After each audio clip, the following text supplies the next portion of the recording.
ഇത് ജാർഖണ്ഡിലെ ഒരു സ്പെഷ്യൽ ഡിഷാണ്. നമ്മൾ കണ്ട ഏകദേശം നമ്മുടെ നാട്ടിലൊരു ഉപ്പുമാവ് പോലൊക്കെ നിങ്ങൾക്ക് തോന്നുന്നുണ്ടാവും. എന്നാൽ ഞാനൊരു സത്യം പറയാം, ഇത് ഉപ്പുമാവ് തന്നെയാണ്.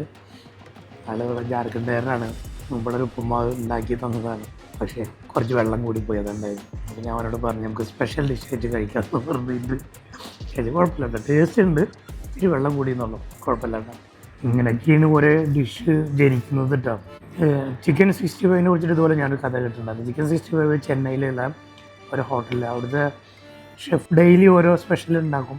അങ്ങനെ ഉണ്ടാക്കി അങ്ങനെ കൊണ്ടുവന്നപ്പോൾ നല്ല രസം. ഒരു ബോൺലെസ് ചിക്കൻ ഇങ്ങനെ കട്ട് ചെയ്തിട്ട് ഫ്രൈ ആക്കിയിട്ട് ഇതിൻ്റെ പേരെന്താണെന്ന് ചോദിച്ചാൽ ആൾ മുതലാളി ഷെഫിനോട് ചോദിച്ചതാണ്. അപ്പോൾ ഷെഫിന് പെട്ടെന്നൊന്നും പറയത്തില്ല.